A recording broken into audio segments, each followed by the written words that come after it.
ये कहानी है जग्गी पकौड़े वाले की।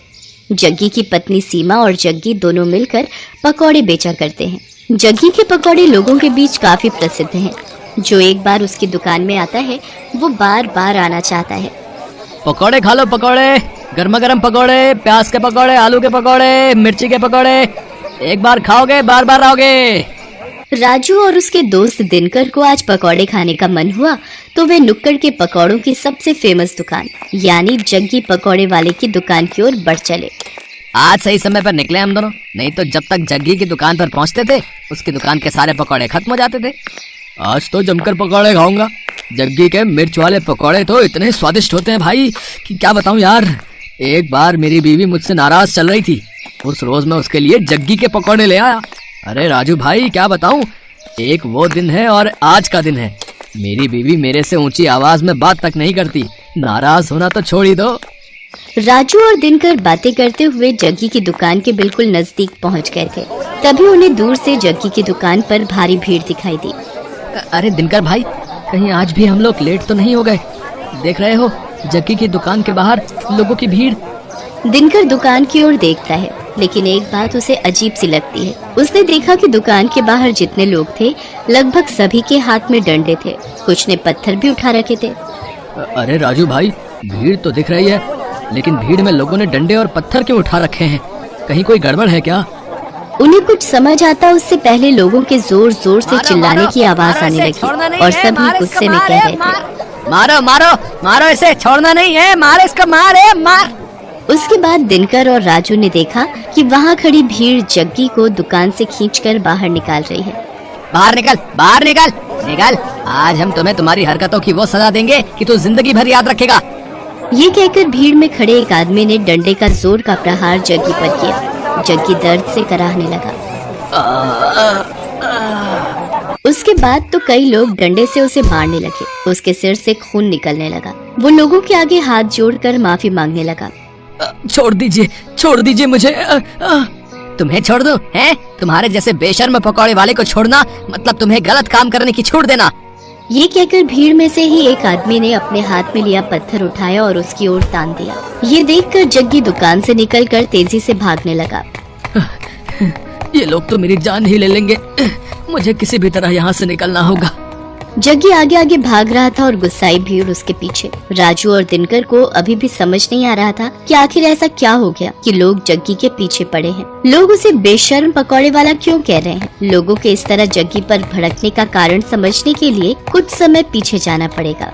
410, 430, 490, 500, आज की कमाई 500। अगर इसी तरह कमाई होती रही तो तेरे लिए चांदी की पायल बनवा दूंगा। अजी मुझे पायल वायल नहीं चाहिए। क्यों, क्या हुआ? हमेशा तो गहने की रट लगाए रहती है।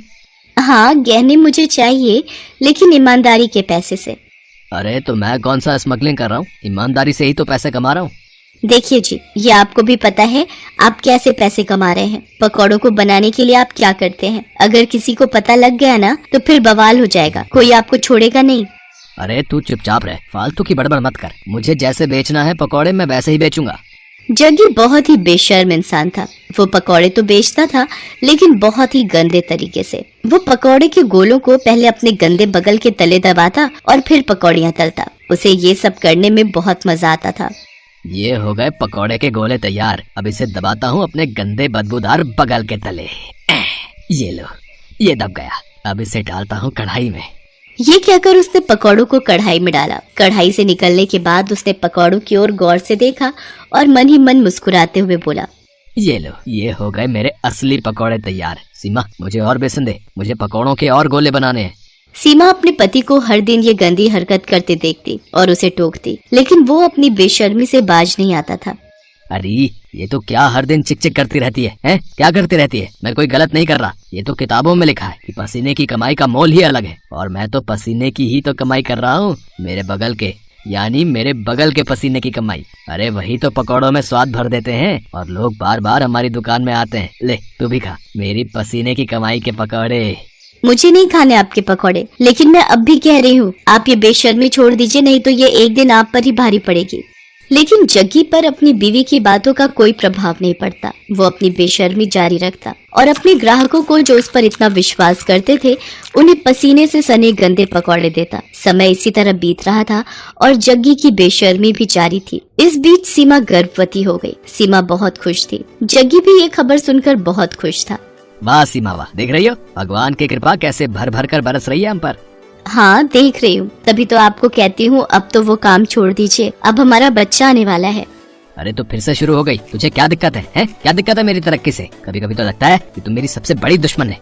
एक बार फिर से जग्गी ने अपनी पत्नी सीमा को चुप करा दिया और अपनी बेशर्मी में लगा रहा। लेकिन वो कहते हैं ना कि गलत काम कितनी भी चतुराई से आप करें, एक न एक दिन आपका भेद खुल जाता है और फिर उसके बाद आपको उन सारे पुराने गुनाहों का भी हिसाब देना होता है जो आपने किया होता है। एक दिन की बात है, जग्गी पकौड़े बनाने के लिए पकौड़ों के गोलों को अपने बगल के नीचे दबा रहा था और धीरे धीरे कढ़ाई में डाल रहा था। तभी दूर खड़े एक आदमी की नजर उसकी इस हरकत पर गई। अरे ये पकौड़ी वाला जग्गी क्या कर रहा है भाई, है? अरे छी छी छी छी छी, मुझे तो उल्टी आ रही है इसकी इस हरकत को देखकर। उसने चुपके से जग्गी का वीडियो बना लिया और फिर उसकी दुकान पर गया। ओए जग्गी, तू तो बड़ा बेशर्म है? तुम्हारे ग्राहक तुम पर इतना भरोसा करते हैं और तू उन्हें गंदे पकौड़े खिलाता है? गंदे पकौड़े? ये आप क्या कह रहे हैं भाई? ज्यादा भोले मत बन और सच सच बता, तू पकौड़ों को तलने से पहले उसे अपने बगल के नीचे दबाता है ना?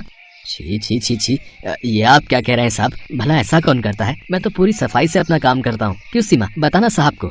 सीमा ने जग्गी की बात का कोई जवाब नहीं दिया, बस अपना सिर नीचे झुका लिया। वो ग्राहक समझ गया कि जग्गी इस तरह उसकी बातों को नहीं मानेगा। उसने जो वीडियो बनाया था वो वीडियो उसने लोगों को भेजना शुरू कर दिया। जिसने भी उस वीडियो को देखा उसे उबकाई आने लगी। छी छी छी, बाप रे, मैंने भी तो इसके यहाँ के पकौड़े खाए थे। वो ऐसे पकौड़े बनाता है, इस तरह से तो वो लोगों की सेहत से खिलवाड़ कर रहा है। वो वीडियो 1 से 10, 10 से 100 और 100 से फिर लाखों लोगों तक पहुंचकर वायरल हो गया। उस वीडियो को देखकर सभी को बहुत गुस्सा आया और गुस्से में वे सभी जग्गी की दुकान पर डंडे और ईंट पत्थर लेकर पहुंच गए।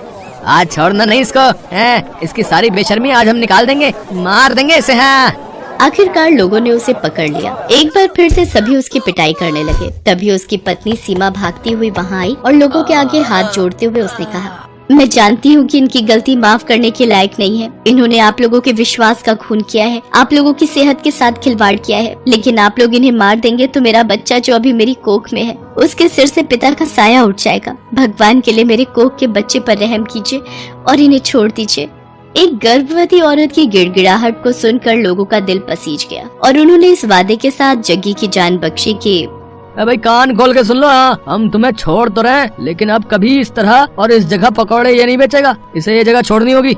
सीमा ने उनसे वादा किया। जग्गी को वो जगह छोड़नी पड़ी। जग्गी को बार बार उसकी गलतियों के लिए आगाह किया जा रहा था, लेकिन वो अपनी आदत से बाज नहीं आ रहा था और एक दिन उसी आदत के कारण न सिर्फ उसकी जान पर बनाई बल्कि उसे अपनी वो जगह भी छोड़नी पड़ी जहाँ उसकी दुकान बहुत चलती थी। आज जग्गी जहाँ भी अपनी दुकान लगाने की कोशिश करता है उसके पुराने कर्म उसकी राह में आ जाते हैं। अब उसे अपनी करनी पर बहुत दुख होता है, लेकिन वो कहते हैं ना कि अब पछताए होत क्या जब चिड़िया चुग गई खेत।